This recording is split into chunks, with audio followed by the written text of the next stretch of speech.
tema de médicos. Vamos primero en las filas de adelante. A ver acá.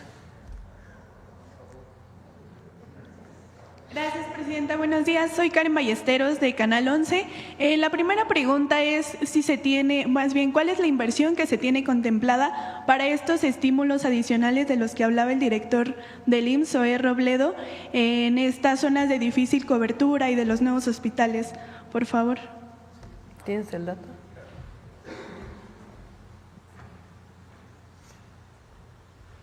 Muchas gracias. Sí, si bien dependerá mucho del reclutamiento y demás, pero para el periodo anterior, desde que iniciamos este proceso, pasando justo la pandemia en 2021, se han invertido cerca de 800 millones de pesos en estos estímulos. Eso es lo que nos permitió bajar de manera considerable las vacancias, es decir, este escenario indeseable siempre de que un hospital no tenga a un especialista. Lo hicimos, por ejemplo, en lugares como Sonora, que era uno de los estados que tenía mayor problemas históricos de vacancia. Se ha hecho en Baja California, en Tijuana en particular, donde hay una competencia bastante fuerte por la contratación de médicas y médicos especialistas, pero también en zonas de difícil cobertura, hospitales de subzona, que son los hospitales más pequeños y donde muchas veces en el entorno no existe una oferta privada que permita a los médicos especialistas tener esta doble función de un empleo institucional, en este caso en el IMSS, y también una práctica privada. Entonces veíamos en el reporte que se presentó al Consejo Técnico que durante estos 3 años habían sido cerca de 815 millones de pesos, con lo que se había disminuido en 15% esta vacancia. Gracias. ¿Esperaría que el monto fuera mayor en esto? Pues digamos que es un monto que está establecido, presupuestado, pero no está considerado que sea mayor, empezando porque este monto que acabo de mencionar es para 2 años. El ejercicio que estamos haciendo para estos nuevos hospitales está planteado a partir de la contratación, que puede ocurrir ahora finales de febrero, principios de marzo, y hasta marzo del próximo año. Y en función de cómo vaya funcionando, se solicita su ampliación o su prórroga al propio Consejo Técnico, que es la autoridad que lo debe de autorizar. Okay, gracias. Respecto a la fundación del ISSSTE, de las que ya se daban a conocer estas irregularidades, preguntar si ya hay procesos abiertos en contra de los exfuncionarios que se daban a conocer, están implicados en esta fundación, sobre todo si alcanzan pues a Reyes Baeza y a Narro Robles estos procesos, por favor. Están presentadas denuncias ante el Ministerio Público de carácter penal y ante la Secretaría de la Función Pública. Son quienes harán las investigaciones correspondientes, pero digamos hay 2 denuncias, una de carácter penal y otra de carácter administrativo. ¿Y si es contra estos exfuncionarios que están implicados? Son denuncias abiertas. Okay. Ahora sí que ellos determinarán las responsabilidades. Ok, gracias. En otro tema, presidenta, ¿nos puede hablar de la reunión que tuvo ayer con la presidenta de Santander? Hablaba de nuevas inversiones para México. Si nos puede dar más información, por favor. Ella va a anunciar el día de hoy varias inversiones. Tienen un evento Santander, por eso ya no las mencionamos el día de ayer. Fue una muy buena reunión. El Banco Santander, pues México representa un porcentaje muy importante de no solamente sus clientes, sino de su negocio, y tienen planteada distintas acciones que yo preferiría que lo presentaran. Son más de 4,000 millones de pesos, entiendo que o de dólares. Ahora, hoy lo vemos. A ver si me ayudan Edgar estuvo ahí presente en la reunión, de dólares. Entonces, son inversiones muy importantes. Gracias. De distinto tipo. En otro tema, pues ayer concluyeron estos trabajos de recuperación en el Pinabete, la recuperación de los restos de los 10 mineros. Preguntarle, pues, ¿qué representó tanto para su gobierno como para las familias, pues, lograr esta labor? Se está en esta zona carbonífera de Coahuila. Como ustedes saben, hay 2 rescates que se están haciendo. Uno en la mina Pasta de Conchos y la otra en la mina del Pinabete. Pasta de Conchos fue una mina que pues, en realidad no sabe muy bien qué pasó, porque hasta que no se hagan realmente los peritajes, ahora que se está haciendo pues esta recuperación de los mineros. En 2006 pues hubo un accidente, estaba Fox de presidente, y si recuerdan, a lo mejor hay algunos aquí muy jóvenes, otros no tanto, si recordamos, después de algunos días donde estábamos en vilo todas las mexicanas y mexicanos esperando el rescate de los mineros, de pronto decidieron dejar de rescatar, dijeron que había habido una explosión y esa mina se cerró. Y las familias estuvieron pidiendo durante muchísimos años el rescate de los cuerpos de los mineros. El presidente López Obrador en su primera campaña en 2006 se comprometió con ellos y en 2018 pues inició este rescate que lleva ya pues cerca de 6 años. Nosotros vamos a seguir hasta que no se rescate el último cuerpo del último minero. No se va a suspender ese trabajo, lo está haciendo Comisión Federal de Electricidad y ya ha habido rescates muy importantes. Eso es en Pasta de Conchos. En la mina del Pinabete ocurrió el accidente cuando el presidente López Obrador era presidente, y ahí también se inició un rescate muy importante. Es un trabajo pues muy minucioso porque se hizo una excavación muy grande. En esa mina entró agua y fueron 10 mineros que perdieron la vida y ya se rescataron a los 10 mineros, a los cuerpos de los 10 mineros. Se está en contacto con las familias. La Coordinadora de Protección Civil ha estado ahí desde el primer momento y entiendo que ya fue reconocido y entregado los últimos restos a la familia. Entonces, con esto se cerraría el capítulo del Pinabete. Todavía falta un memorial que hay que hacerlo y el trabajo que tiene que seguirse haciendo con las familias y la determinación de CFE de qué vamos a hacer con con esta mina abierta que permitió este rescate. Y Pasta de Conchos continúa. Okay. ¿Hay una fecha estimada para este memorial? Pues sería este año se estaría realizando, en coordinación con las familias, lo que ellos decidan. Okay. Por último, pues este día se presenta en el Senado la reforma para acabar con el nepotismo. Si nos puede ahondar un poco más sobre la importancia de esta ley, en qué va a consistir y cómo pues se va a evitar que estas personas que tengan parentesco ocupen el mismo cargo público, por favor. Son 2 iniciativas de reforma constitucional que envié el 5 de febrero. La primera es no reelección. Recuerden que en la Constitución de 1917 se estableció la no reelección para ningún puesto de elección popular. Después, si mal no recuerdo, en el periodo de Calderón, se abrió, ¿sí fue con Calderón? Creo que sí. Se abrió la posibilidad de que hubiera reelección. Con Peña, fue con Peña, hasta Peña. Hasta Peña se realizó, pero no sé de cuándo viene la reforma. Entonces se permitió que se reeligieran por 3 veces consecutivas senadores, diputados y presidentes municipales. En la campaña y además pues de encuestas que hicimos, la gente no está de acuerdo con la reelección. No quieren que se regrese al sentido original de la Constitución del 17. Entonces la iniciativa que enviamos es para que no haya reelección en el periodo siguiente. Es decir, si un diputado fue diputado, no puede reelegirse de manera inmediata. En todo caso, tiene que dejar de ser 3 años y volver a competir si es que así lo desea. Porque siempre cuando tienes un puesto de elección popular, de una u otra forma, porque no tienes que renunciar, así como está establecido ahora, pues tienes ciertos privilegios frente a una competencia electoral de quien no tiene el puesto. Ese es el primero. El segundo es en contra del nepotismo, que no pueda dejarse el puesto o no pueda participar en un puesto de elección popular de manera inmediata también ningún familiar directo hasta el cuarto nivel.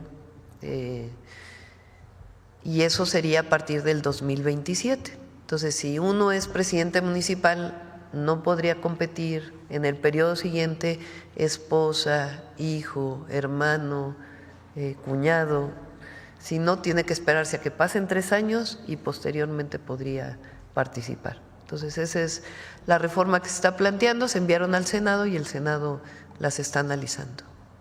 Gracias. Acá. Gracias. Buenos días, Presidenta. Jorge Saldaña, de la Orquesta MX de San Luis Potosí. Primero, esperar que sí que se recupere pronto de su gripa, que decía la señora. Gracias. Presidenta, en días recientes un tema ha causado controversia, molestia en San Luis Potosí, y es que médicos y personal jubilado del Hospital Central, que usted lo conoce, recibían sus prestaciones gracias a un esquema de aportaciones de parte del personal activo, no eran pensiones como tal, y de acuerdo al gobierno estatal, pues las administraciones pasadas no generaron un programa específico para estos trabajadores. Por lo tanto, estas aportaciones se terminaron con la transición al sistema IMSS Bienestar, es decir, ya no hay de dónde pagarles. ¿Hay algún plan de hacer una aportación conjunta con la Federación para estos doctores jubilados del Estado potosino? Esta situación, quiero saber si se repite en otros estados. Aquí afuera había también personal que se dice desplazado respecto a estos temas con la transición al IMSS Bienestar. ¿Qué alternativa tienen? Y si corresponde al gobierno federal o al Estado, o de la mano los dos, resolver este tema. Sería mi primera pregunta, Presidenta.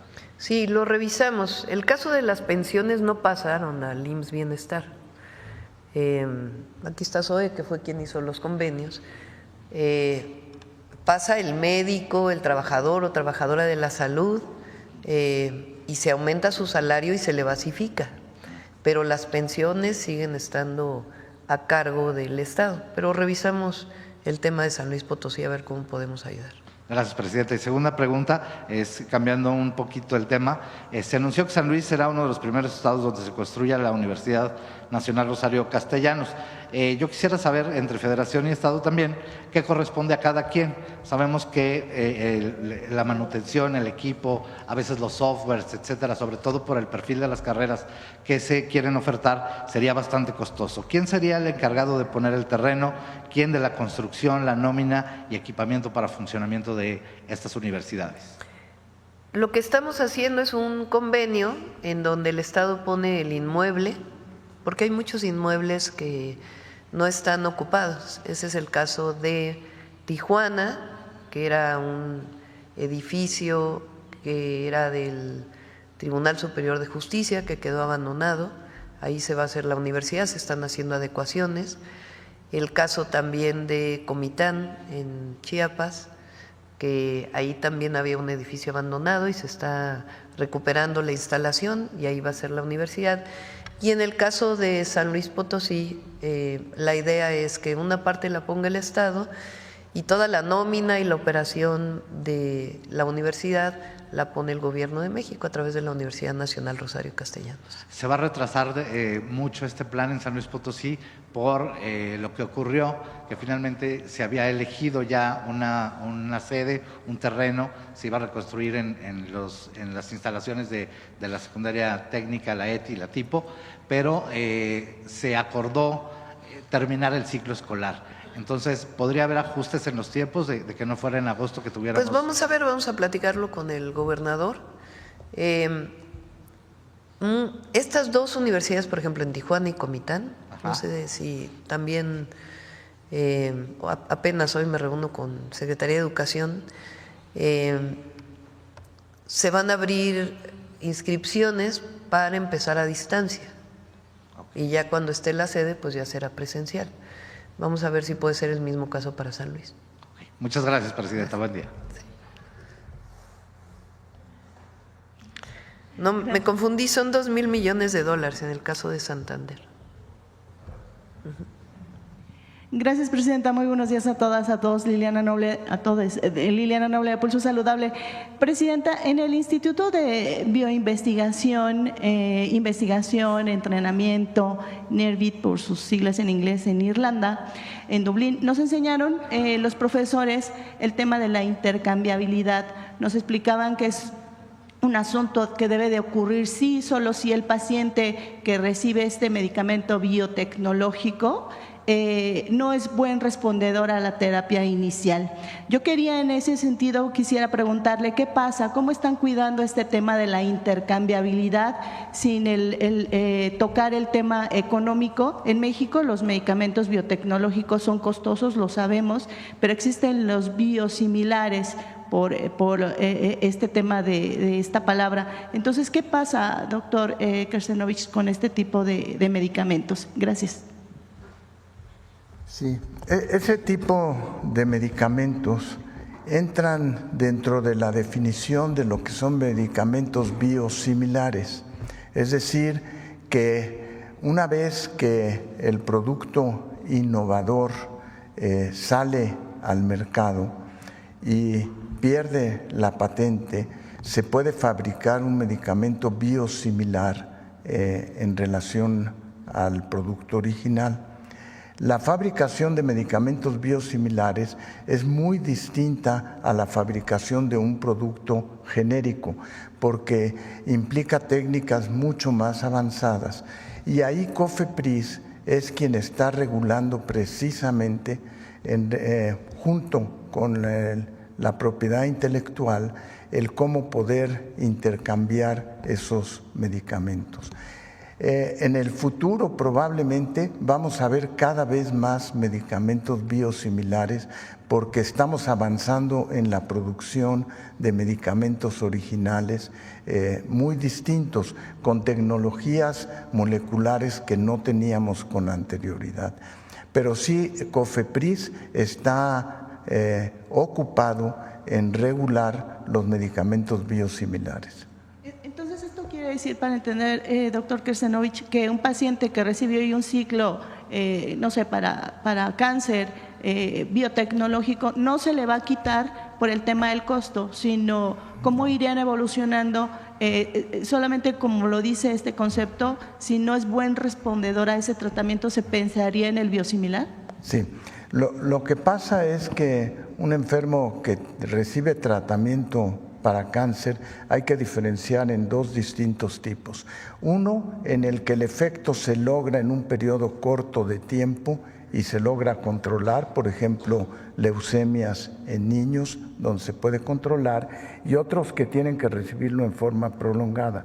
En la medida que aparece el medicamento biosimilar, se le puede dar continuidad sin ningún problema porque pasa por un periodo muy estricto de evaluación el biosimilar también. Gracias. Y en una segunda pregunta, presidenta, con este tema del desabasto de medicamentos, hay pacientes que son usuarios o reciben atención a través del sistema de transporte colectivo Metro. Y hay medicamentos, no sé si pasa en otras áreas, en el IMSS, en el ISSSTE, pero muchos de estos pacientes reciben medicamentos muy limitados, el resto los tienen que comprar sus familiares porque no están dentro de estos llamados cuadros básicos. Yo quisiera preguntarle… No, eso se terminó. O sea, ahora se compran todos los medicamentos y todos los medicamentos son gratuitos. Ya no hay aquella cosa del Seguro Popular de solamente los medicamentos básicos. No sé el caso en particular del metro de la ciudad, pero en el sistema de salud pública todo medicamento es gratuito y suficiente. Yo quisiera preguntarle si particularmente en este caso del sistema de transporte colectivo Metro, que sé que es un tema local, entraría dentro de este esquema global nacional en donde justamente se eliminen también estos llamados cuadros básicos y la familia del paciente no tenga que comprar estos medicamentos. Por ejemplo, para la gente que vive con una enfermedad cardiovascular, los llamados cardiópatas, tienen que comprar el resto de los medicamentos que sí o sí deben de utilizar porque a lo mejor tienen un problema de un cateterismo o traen un marcapasos. Hay 3 sistemas de salud públicos centrales. El IMSS, que es para todo empleado que trabaja en una empresa privada y cotiza al IMSS, tiene derecho al sistema de salud del IMSS, además de la seguridad social, evidentemente. El ISSSTE, que es para todos los trabajadores del Estado, y todos aquellos que no tienen derecho a bien sin estos dos, tienen el IMSS Bienestar. Además, pues está Pemex, que tiene sus propias características por su propio contrato colectivo, obviamente la Secretaría de la Defensa Nacional, la Secretaría de Marina, y aparte están los institutos de salud, que son de tercer nivel y que están vinculados con la Secretaría de Salud, la SINSAE. Entonces, en todos estos casos, todos participan en esta compra de medicamentos. El paciente, el objetivo es que no gaste absolutamente nada en ningún medicamento, sino que todos los medicamentos sean gratuitos, independientemente de si es un cuadro básico o un cuadro más complejo. La gratuidad en la atención en la salud es constitucional. Entonces, ahora estamos haciendo esta compra de medicamentos. Como lo expliqué, al cierre del 2024 se habían, cerrado los contratos.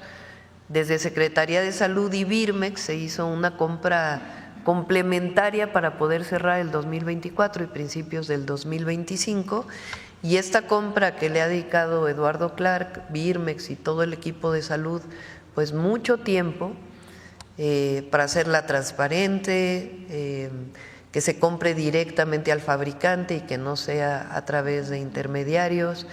Esta compra pues es la compra que va a ser para los próximos 2 años, que representa un monto muy significativo y que, como lo explicó aquí Eduardo, el objetivo es que en marzo podamos ir resarciendo pues esta falta de medicamentos que hay en algunos lugares por este proceso del cierre del 24 e inicio del 25. Gracias, Presidenta. Y en el tema de estas malas prácticas que se hicieron con esta fundación del ISSSTE, quisiera conocer si se tiene detallado el monto general por el cual se hicieron estos arrendamientos y si se conoce también si algunos de estos recursos han sido realmente utilizados para el beneficio de las instalaciones de algunas clínicas del ISSSTE.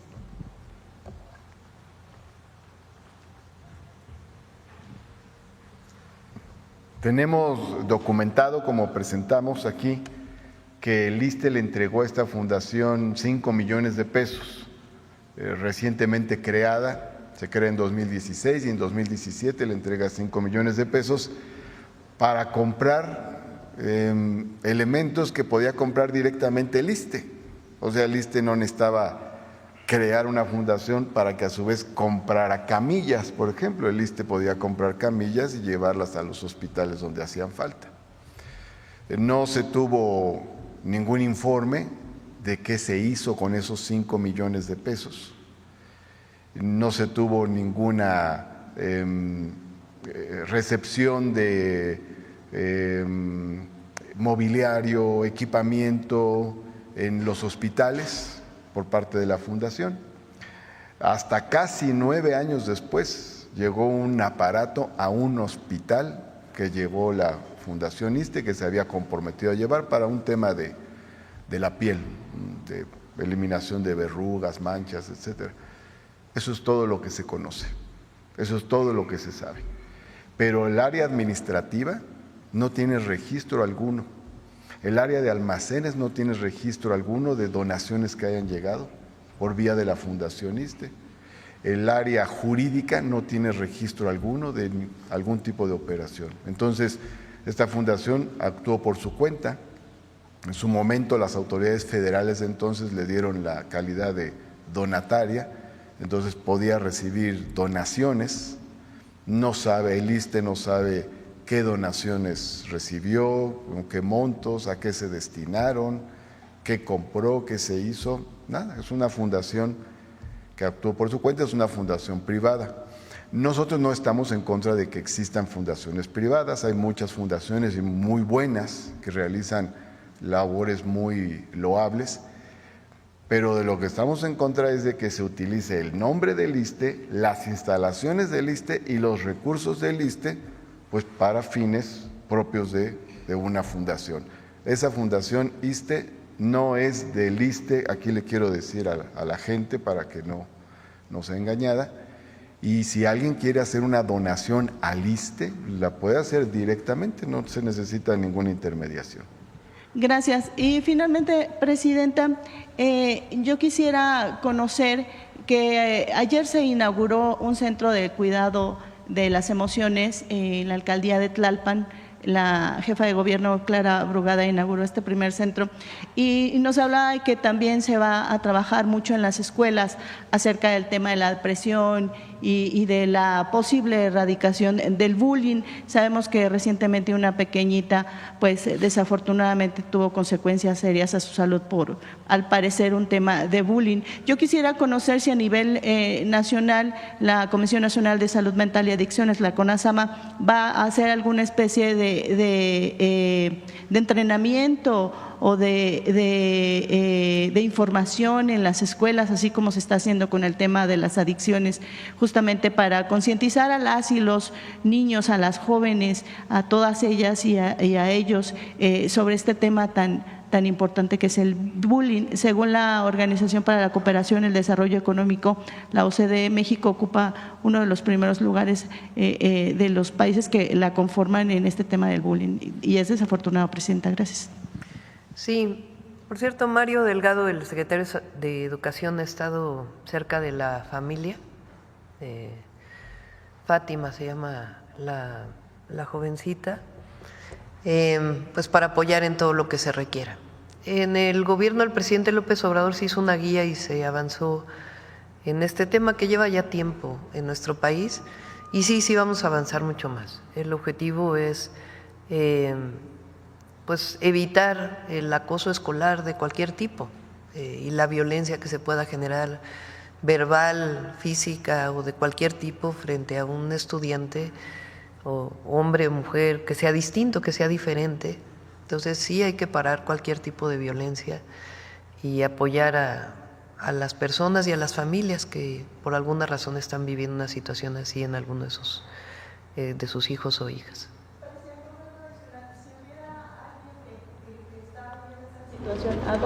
Hay mecanismos, a ver si Mario nos… hay mecanismos a través de los maestros y maestras de atención que se vinculan con Secretaría de Salud para atención de las o los estudiantes. Entonces sí hay mecanismos y se va a fortalecer la identificación y la prevención, sobre todo, para que no llegue a consecuencias mayores. Sí.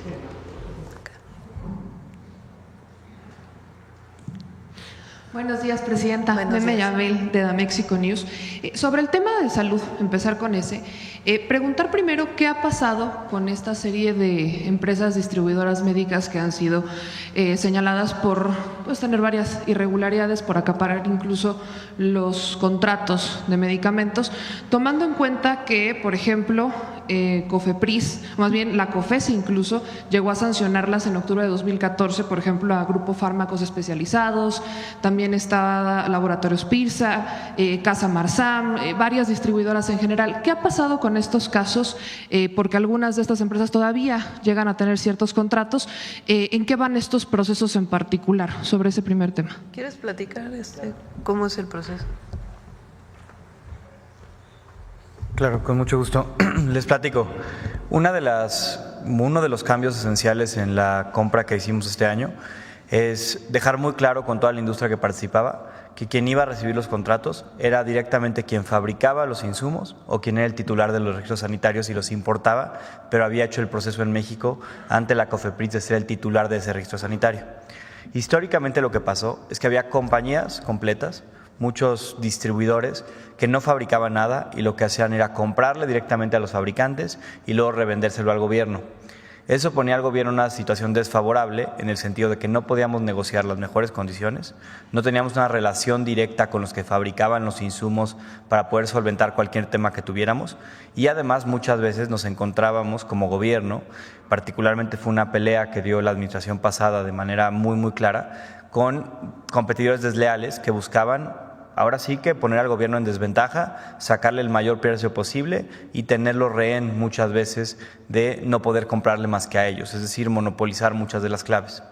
Hay ciertos fabricantes que al mismo tiempo son fabricantes y distribuidores, entonces muchos de ellos sí participaron, simplemente no están revendiendo cosas a otras compañías. Y lo que podemos afirmar, porque lo ha dicho ya la presidenta y fue la instrucción desde el principio, es que habláramos con toda la industria para dejar claro que a quienes íbamos a contratar iba a ser directamente a estos titulares de registros sanitarios. Y hasta ahora todas las compras que hemos hecho de la compra consolidada de medicamentos han sido precisamente personas que sean o los fabricantes directos en México o los titulares de un registro sanitario importando productos de otra parte, pero que sean los titulares, o en solo pocos casos donde hay ciertos productos extranjeros que entran bajo un acuerdo de equivalencia con agencias regulatorias de otros países, los titulares de esos registros fuera del país. Es lo único, las únicas compañías a las que les hemos comprado. Esto es importantísimo porque nos ha permitido, y me ha tocado a mí encabezar parte de este proceso, tener unas condiciones mucho más favorables que las que históricamente se había hecho. Y la parte de distribución es importantísimo que la sepan, muchas compañías no son distribuidoras logísticas, lo que hacen es ellos ya contratan a quien les distribuya para entregarnos en los hospitales y almacenes que les hayamos pedido, es decir, cambiar un poco la relación. En vez de contratar a un distribuidor, contratar al fabricante y que el fabricante encuentre a su distribuidor logístico que mejor le convenga para entregarnos en las condiciones que requerimos. Gracias. Sobre esto hay un caso en particular que traemos que es sobre la empresa déjame saco el nombre, Digimedic Group SADCB. En esta empresa, la representante legal de Enlace Ciudadano de Mujeres Indígenas, Inyolotl, en Santa Ana, Tzacuala, AC, ha denunciado ser víctima de fraude. Ellos buscaron a través de esta empresa comprar un par de equipos médicos para la atención de la comunidad y ellas prácticamente lo que están denunciando es que han sido víctimas de fraude. Realizaron 2 depósitos de una cantidad bastante favorable, superior a los 30,000 pesos y otra superior a los 100,000 pesos para adquirir estos equipos médicos y ellas lo depositan directamente a las cuentas de la empresa. El problema es que no les han entregado absolutamente nada. Es más, les están hasta pidiendo más dinero con la intención como de hacer negocio y tener ahí una cierta comisión. Esta empresa se ha confundido a veces con Digimedical SADCB, que esta empresa en particular ha sido investigada por la Unidad de Inteligencia Financiera. Entonces, ahí mi pregunta se parte un poco en 2. La primera es si se podría investigar si Digimedic Group y Digimedical SADCB tienen algún tipo de relación o no, dado que los nombres son bastante parecidos.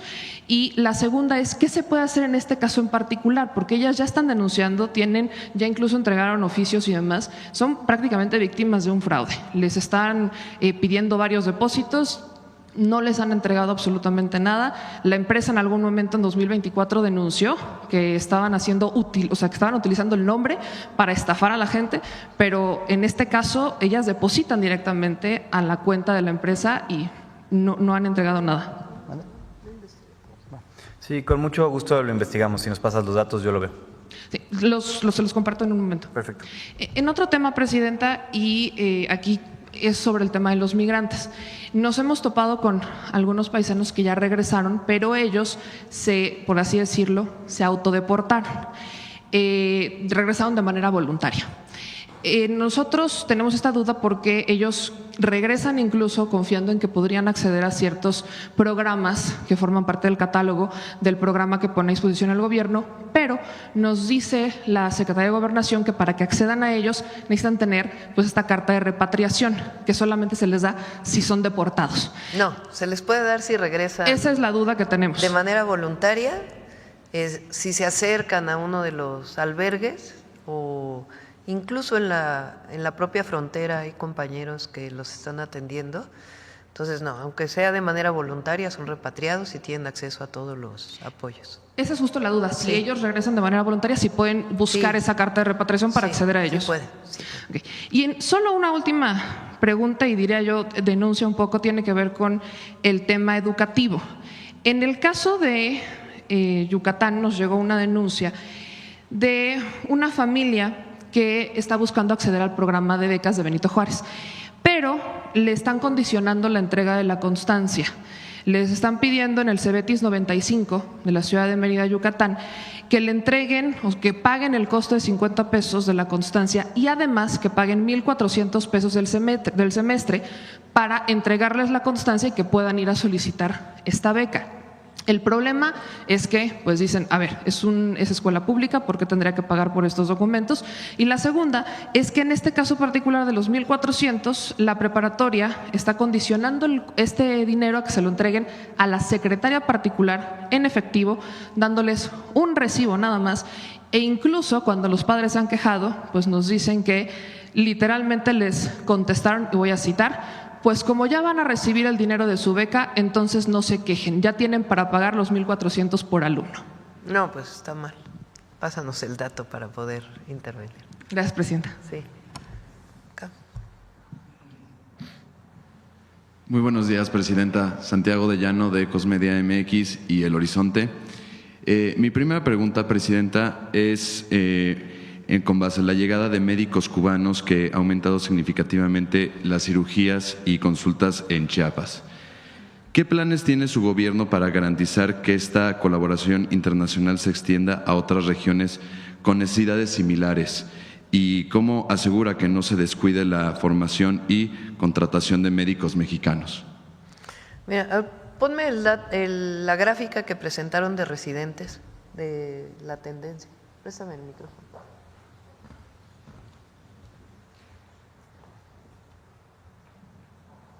La gráfica, por favor. Miren esta. Este es de solo sector salud. ¿O aquí están todos juntos? Todos juntos. Fíjense la desgracia del neoliberalismo. Durante años se cerró la puerta a médicos, médicas, generales que querían especializarse.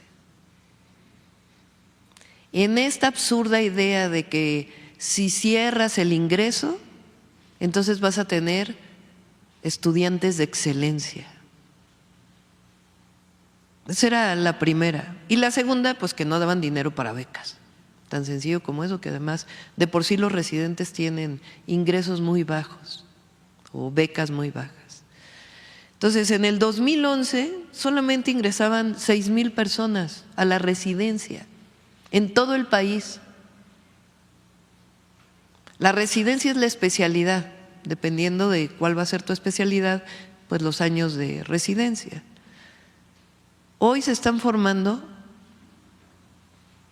18,799. ¿Qué cambió?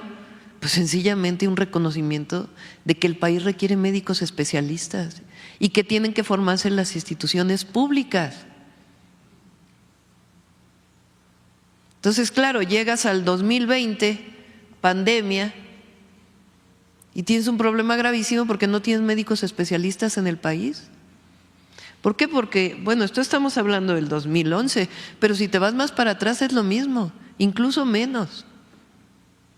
Dejaron de formarse médicos especialistas en México por una decisión gubernamental. Entonces, claro, llegas al momento actual y dices, a ver, México requiere más hospitales, requiere más centros de salud, pero para eso requieres más médicos. En lo que tú formas a tus especialistas, porque hay residencias, hay especialidades de 4, de 5, de 6 años, ¿no? Entonces, en lo que tú formas a tus especialistas, ¿qué es lo que hizo el gobierno de México y nosotros continuamos haciéndolo? A otras nacionalidades que quieran venir, residentes, especialistas, a nuestro país se les abre la puerta, entre ellos los médicos cubanos. Entonces, Entonces, no solamente están en Chiapas, están en muchos otros lugares del país. Y mientras tanto que estamos haciendo lo que debíamos de haber hecho siempre y nunca deberíamos de haberlo cerrado, que es formar médicos especialistas en México. Entonces, a diferencia de los 6,000, hoy se están formando 3 veces más, poco más de 3 veces más. Entonces, ¿qué es lo que estamos dejando a futuro? Médicos especialistas para el país. Entonces, eso fue lo que pasó en México, esa barbaridad, esa noche oscura del neoliberalismo, que hizo muchísimo daño, particularmente en el sector educativo y en salud. Enhorabuena, Presidenta. Presidenta, en la Ciudad de México hemos visto ejercicios de comunicación innovadores, como se le conoce hoy en día la chilanguera, que permiten informar de manera directa y asertiva al pueblo sobre temas de interés. ¿Cuál es su opinión sobre este modelo de comunicación y considera viable replicarlo en los demás estados para fortalecer el vínculo entre gobiernos locales y ciudadanía? Ahora no conozco el caso. Así es. Ah. Sí. Es correcto. Y a ver, es similar a lo que platíquemelo. ocurre en la mañanera a nivel federal. A ver, platícamelo. ¿Cómo es? Es un ejercicio, una conferencia de prensa que se realiza los domingos, que sí, efectivamente, ciertos diputados locales, principalmente de la bancada de Morena, hablan de los temas de coyuntura que se abordaron en las zonas locales. Y a veces también, por supuesto, es el ejercicio para desmentir la desinformación de ciertos medios de comunicación. Ah, pues qué bueno que siga. ¿Y qué opina de que se replique en otros estados? Pues ya dependerá de cada bancada, ¿verdad? Pero es muy importante desmentir las noticias falsas y las que no solamente son en las redes anónimas, sino en medios de comunicación reconocidos nacional e internacionalmente. Entonces es importantísimo hablar de las noticias falsas y de la información real. Totalmente. Por último, Presidenta, ante las recientes amenazas arancelarias por parte de la administración estadounidense, ¿cómo planea su gobierno fortalecer la economía nacional y reducir la dependencia comercial con Estados Unidos? Y principal, ¿qué papel jugarán el Plan México y la campaña Hecho en México en esta estrategia? Bueno, vamos a esperar a ver los aranceles, ¿no? Todavía estamos en ese proceso de trabajo con el gobierno de los Estados Unidos. Nosotros tenemos la idea de que va a salir bien, siempre hay que ser positivos y además estamos poniendo todo para que pueda salir bien este proceso, por supuesto sin comprometer nuestros principios, que es el principio de soberanía, de no intervención, de no injerencia, que eso está por encima de todo y es nuestra responsabilidad como mexicanos y mexicanas y más como Presidenta de la República. Pero bueno, sigue ese proceso de trabajo con el gobierno de los Estados Unidos y nosotros desde antes inclusive planteamos este proyecto, este programa, este plan que se llama el Plan México, que tiene el objetivo de aumentar la producción nacional de bienes y servicios también. Muchos de los productos que se importan hoy de Asia principalmente o de países asiáticos sabemos que se pueden producir en México. Más históricamente se produjeron en México. Les voy a poner un caso, la industria textil. La industria textil muy importante en nuestro país, en la zona del Bajío, Guanajuato, Querétaro, Jalisco, una parte, que se fue de muchas empresas, incluso familiares, que viven todavía de eso, pero que ha ido cayendo el mercado por la entrada de productos de otros lugares del mundo. Y nosotros no queremos que caiga, queremos que se siga produciendo en México. Entonces son estrategias que permiten vincular cadenas de valor. A ver, estás produciendo algo que necesita un textil. Entonces, ¿por qué empezaste a comprar textiles de fuera y no los compras en México? ¿Cómo hacemos para que vuelva a conectarse esa cadena de valor? Eso es el Plan México. Entonces tiene que ver con incentivos, tiene que ver con el impulso a la economía nacional y por eso es la recuperación del sello hecho en México, que hoy tiene el secretario de Economía un evento para el relanzamiento del sello lo hecho en México. Hecho en México. También es parte de esta campañita. Sí. Muchas gracias, presidenta.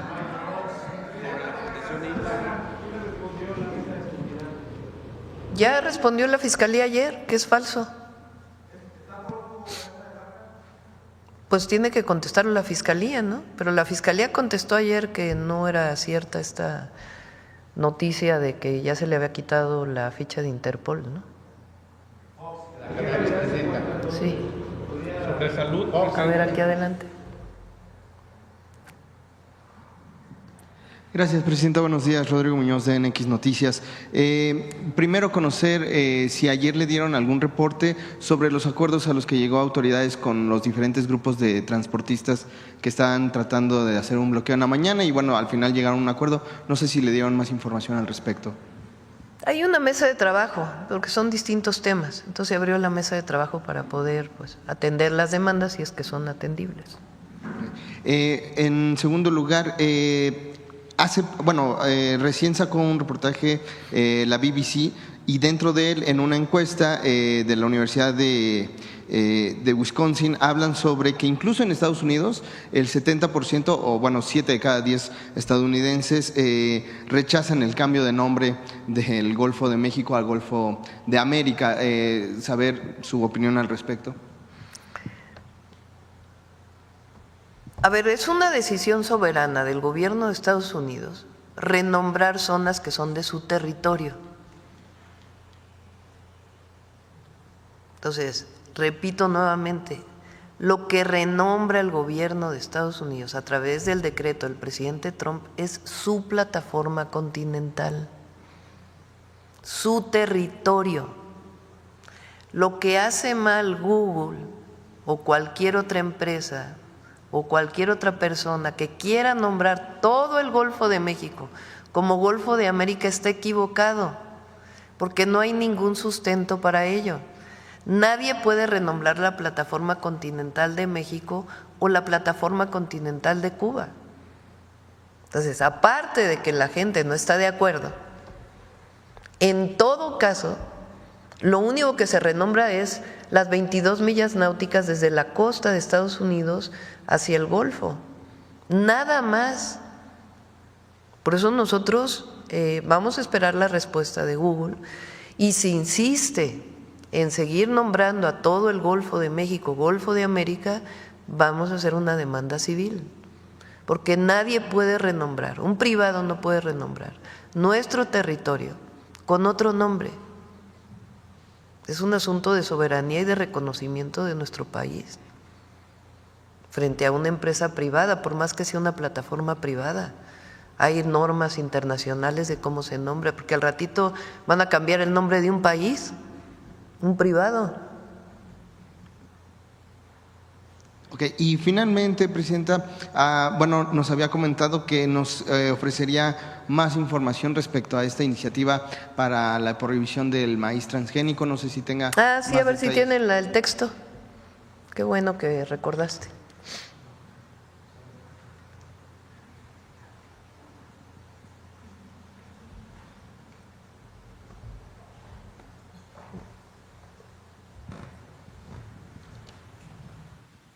El texto quedaría así, ya como un acuerdo, es: México es centro de origen y diversidad del maíz, que es un elemento de identidad nacional, alimento básico del pueblo de México y la base de la existencia de los pueblos indígenas y afromexicanos. Su cultivo en el territorio nacional debe ser libre de modificaciones genéticas producidas con técnicas que superen las barreras naturales de la reproducción o la recombinación, como las transgénicas. Todo otro uso del maíz genéticamente modificado debe ser evaluado en los términos de las disposiciones legales para quedar libre de amenazas para la bioseguridad, la salud y el patrimonio biocultural de México y su población. Debe priorizarse la protección de la biodiversidad, la soberanía alimentaria, su manejo agroecológico, promoviendo la investigación científica, humanística, la innovación y los conocimientos tradicionales. Así quedará. Bueno, tienen que aprobarlo porque es reforma constitucional, diputados, senadores, las 2/3 partes y los congresos locales. Y en este marco de los diferentes apoyos al campo de Cosechando Soberanía, ¿habrá algún tipo de incentivo también para los campesinos, trabajadores del campo, justo para que pues haya una mayor producción de maíz nacional? Los apoyos al campo son producción para el bienestar, que ya está en la Constitución, fertilizantes gratuitos, que ya está en la Constitución, y todos van para pequeños propietarios, para campesinos, para ejidatarios. Está el programa que estamos haciendo ahora de aumento de la producción del frijol, particularmente en Zacatecas, Durango y Nayarit, que tiene que ver con el mejoramiento de semillas y dar semillas, no son transgénicas, el mejoramiento a través de técnicas tradicionales. Y el objetivo es aumentar en los 6 años 300,000 toneladas, que es lo que importamos ahora. Y por otro lado, el nuevo programa que estamos impulsando se llama Cosechando Soberanía. Ese programa incluye, bueno, y aparte está precios de garantía, por supuesto. El programa Cosechando Soberanía tiene que ver con un nuevo mecanismo de financiamiento para el campo, para pequeños y medianos productores, con tasas bajas y con coberturas que permitan acceder tanto a agricultura como a pesca, que puedan acceder a créditos. Eso lo estamos haciendo con FIRA. FIRA es un fideicomiso que tiene Banco de México, que tiene muchos años, pero tiene tasas de interés hoy que son de 18% anual, que para muchos pues es imposible. Entonces lo que queremos es bajar esa tasa de manera importante. Gracias, presidenta. Sí. Bueno, ¿quién más acá? Gracias, presidenta. Buenos días y por supuesto también a los funcionarios que aquí nos acompañan. Soy Marco Antonio Olvera del periódico digital Hidalgo News y del canal de YouTube México News World. Presidenta, le tengo 2 preguntas sobre el tema de salud. Ayer la COFEPRIS alertó sobre la comercialización ilegal de productos elaborados con CBD, extracto de cáñamo y aceite de hemp, realizada por diversas empresas. Entre estas se encuentra Paradise, la cual está ligada al expresidente Vicente Fox. Ahorita que está aquí el secretario de Salud y obviamente usted preguntarle si habrá una sanción para esta empresa que está relacionada con Vicente Fox. Bueno, pues ahora ya no cobra la pensión que tenía multimillonaria mensual. ¿Y qué implica que se utilicen estos productos en comercializar, por ejemplo, alimentos, productos de confitería, suplementos alimenticios, cosméticos, así como bebidas que manifiestan contener ingredientes con CBD, extracto de cáñamo o aceite de hemp? ¿Qué implica para la salud, doctor? Y, por supuesto, presidenta, si habrá una sanción para esta empresa de Fox. La primera pregunta. Bueno, yo no sé de la sanción a la empresa, pero lo que sí le puedo comentar es que COFEPRIS está tratando de diferenciar 2 cosas muy importantes. Uno es el aspecto lúdico del uso de cannabis y el otro tiene que ver con el aspecto medicinal que tiene cannabis. En ambos casos, lo que COFEPRIS decida va a tener que ser subido después a la Cámara de Diputados y de Senadores para su análisis. Pero es muy importante diferenciar lo que es lo lúdico de lo que es medicinal. Y sí hay dentro de lo medicinal aplicación para el uso de cannabinoides, pero tiene que ser regulado estrictamente y es lo que COFEPRIS está pretendiendo hacer. Y la aplicación de los alimentos, ¿qué puede afectar? Porque digo, vemos a muchas personas que ingestan o consumen este tipo de pues, drogas, digamos, pero pues ella es decisión propia, ¿no? Sí, no hay ninguna decisión. O sea, COFEPRIS, como siempre, hace investigaciones. Entonces, lo que salió en los medios, si quieren, invitamos a la directora de COFEPRIS para que nos informe exactamente a qué se está refiriendo. Pero no hay ninguna decisión que tenga que ver con la legalización. Y la amonestación, digamos, a la empresa. Cualquier empresa que haya hecho uso de de alguna sustancia que no ha sido reconocida por COFEPRIS o autorizada por COFEPRIS tiene sanciones. Entonces, pues ya vamos a ver, vamos a invitar a la directora de COFEPRIS para que nos informe. Gracias, presidenta. Y la segunda pregunta, ayer varios conductores de tráilers y obviamente de camiones que transportan pedrecederos y muchos alimentos que se distribuyen en la ciudad, bueno, desquiciaron de cierta manera la entrada a la capital de la Ciudad de México y bueno, ahí yo me tuve que quedé varado ahí en la caseta de Ojo de Agua y le pregunto varios temas sobre este. Uno, el primero, que bueno, muchos, y bueno, mis hermanos son conductores de trailers y tortons y demás, y no cuentan con un servicio médico estos conductores. Ayer un reportero le preguntó aquí qué iba a hacer su gobierno con el tema de que generaban pues, accidentes en las carreteras y demás.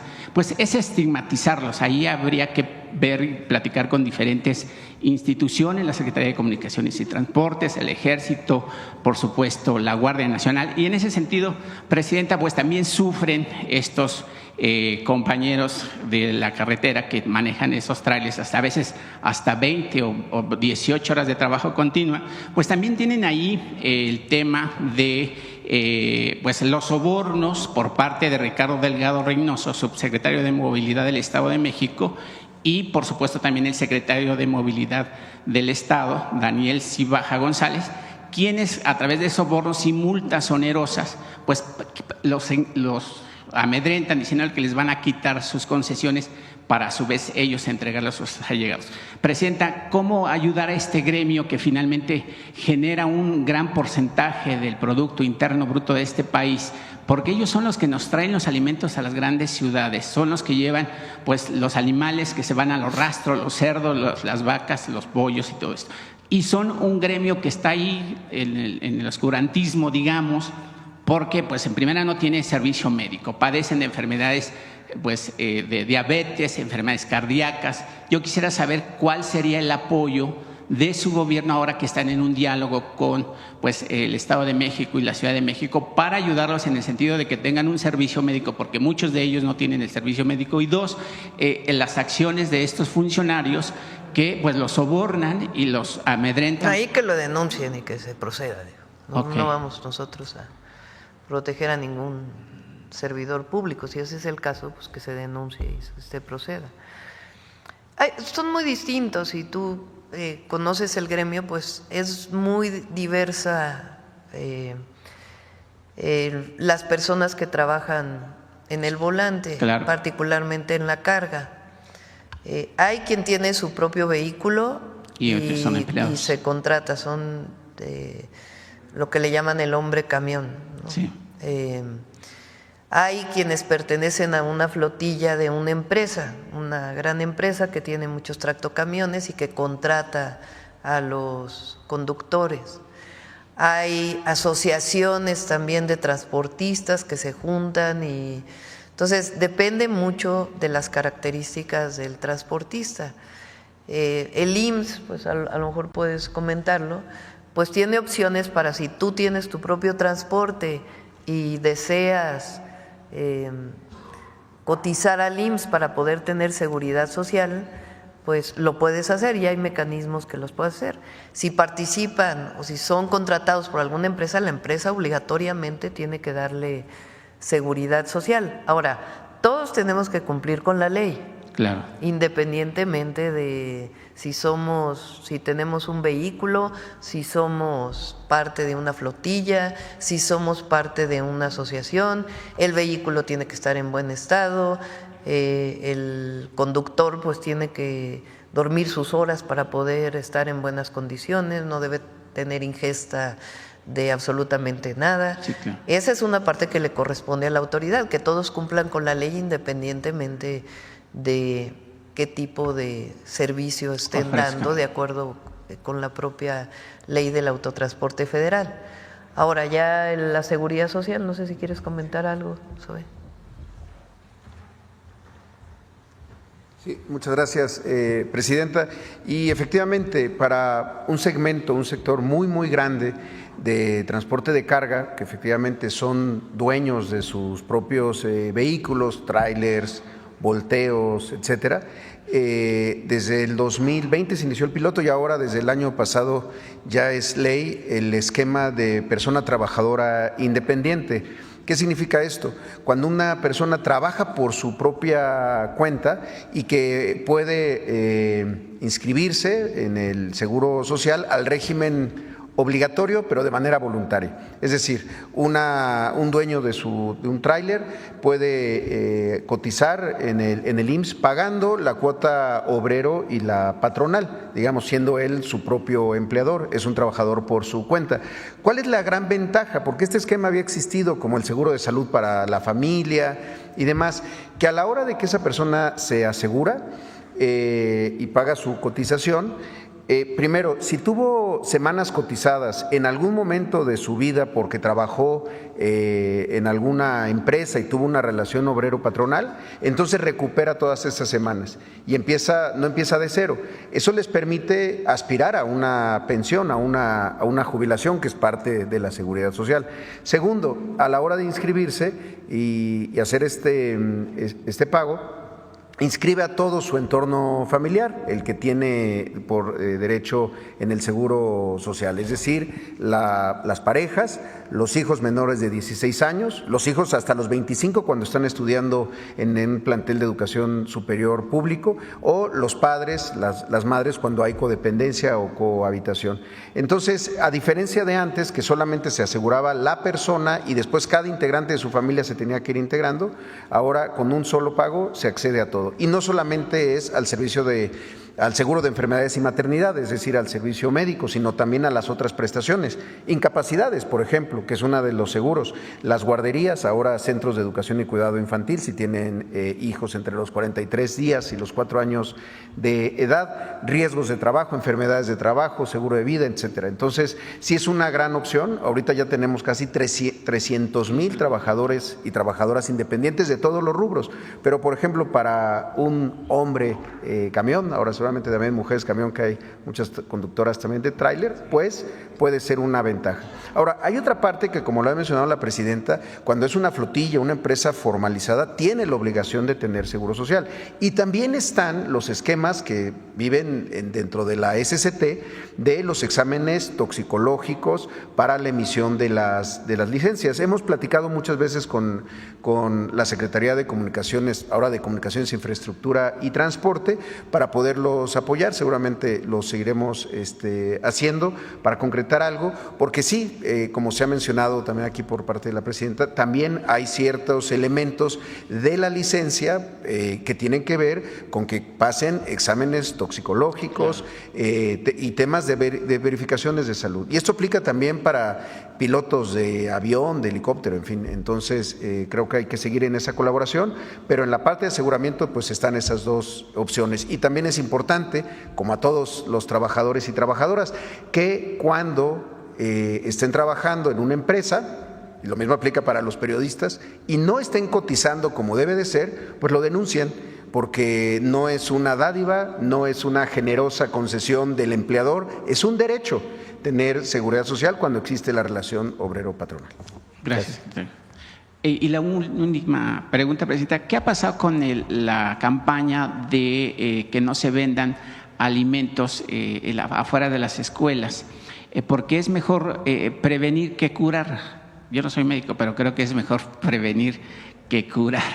Y en ese sentido, la provincia, Presidenta, en las provincias, y usted lo sabe perfecto, ahora que está haciendo las giras los fines de semana, en las provincias es donde se encuentra el caldo de cultivo de la cultura de este país, en todos los aspectos, en la economía baja, en la cuestión campesina, en la violencia que viven hombres y mujeres, y sobre todo los niños que a las afueras de las escuelas primarias y secundarias pues siguen vendiendo ahí sus chetos y cosas ahí que son prácticamente plásticos, en lugar de pues ingestar otro tipo de alimento. ¿Qué ha pasado con esa campaña y si su gobierno va a reforzar esta campaña, que es importantísima, ya que pues México ocupa, si no me equivoco, pues ya rebasamos hasta los Estados Unidos en obesidad? Vida saludable es parte del programa de educación. Recuerden que no sé qué fecha es, creo que es marzo, ¿no? Que se dejan de vender productos chatarra, o de vender o repartir o dar productos chatarra dentro de las escuelas. Ya hay una campaña que está en proceso y de apoyo a las cooperativas, que son las que normalmente dan estos alimentos a la hora del recreo, para que se sepa qué tipo de alimentos sí, qué tipo de alimentos no. Entonces este proceso va. Y habría que ver pues la parte de fuera de las escuelas, ¿no? Que también normalmente le toca regularla a los gobiernos estatales, pero pues habría que revisar cómo podría normarse esto, ¿no? Ok, gracias, presidente. Buenos días. Ya lo dejamos ahí, 9:22, se cierra. A ver, una más acá. Buenos días, presidenta. María José Alonso, de Canal 22.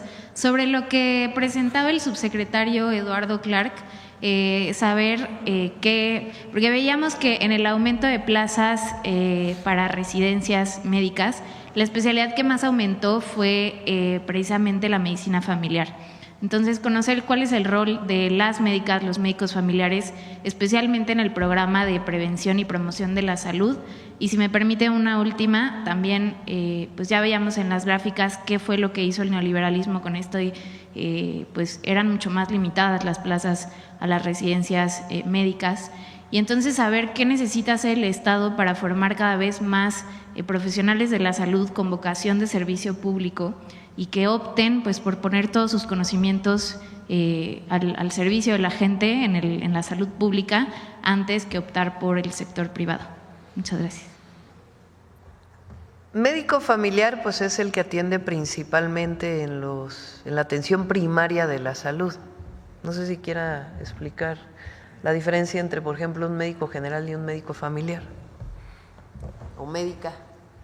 A ver, el médico familiar tiene como función no nada más el cuidado de una persona, sino que tiene el cuidado de una familia. Tiene que tener un conocimiento de pediatría, de ginecología, de medicina, o sea, tiene que tener un conocimiento distinto al que tiene un especialista de otro tipo. Es muy importante el médico familiar y por eso ven ese número de plazas que se están ofertando, porque lo hemos dicho aquí en otras ocasiones, si alguien tiene a un paciente que tiene diabetes, pues es necesario investigar a su familia antes, que eso es la atención primaria, antes de que ocurra la enfermedad. Aquí mismo hemos platicado que 40% de las personas en México no saben que tienen hipertensión arterial. Entonces, el médico familiar es la base de poder hacer medicina preventiva y atención primaria, reconocer los riesgos que tiene una persona antes de que tenga que acudir a la atención de un médico especialista. Es muy importante la medicina familiar. Y la idea es esta, es que no solamente se formen, sino que los contrates después. Porque nuestro objetivo pues es tener un sistema de salud robusto, desde la atención primaria hasta la atención de la enfermedad más compleja y que cualquier mexicano o mexicana tenga acceso desde su nacimiento ahora sí que desde la cuna hasta la tumba, a la atención a la salud de manera gratuita y de calidad. Ese es nuestro objetivo. Entonces, el fortalecimiento de un sistema de salud pues tiene que ver con esto, también con la formación de las y los médicos y una visión de lo que tiene que ser la atención a la salud. Ahora que fui a Veracruz me dio mucho gusto porque en el camino me encontré a una de las enfermeras que están contratadas para el programa Salud Casa por Casa. Recuerden que este es un programa nuevo que inicia en febrero y el objetivo que tiene es visitar a todas y a todos los adultos mayores y personas con discapacidad una vez al mes o una vez cada 2 meses.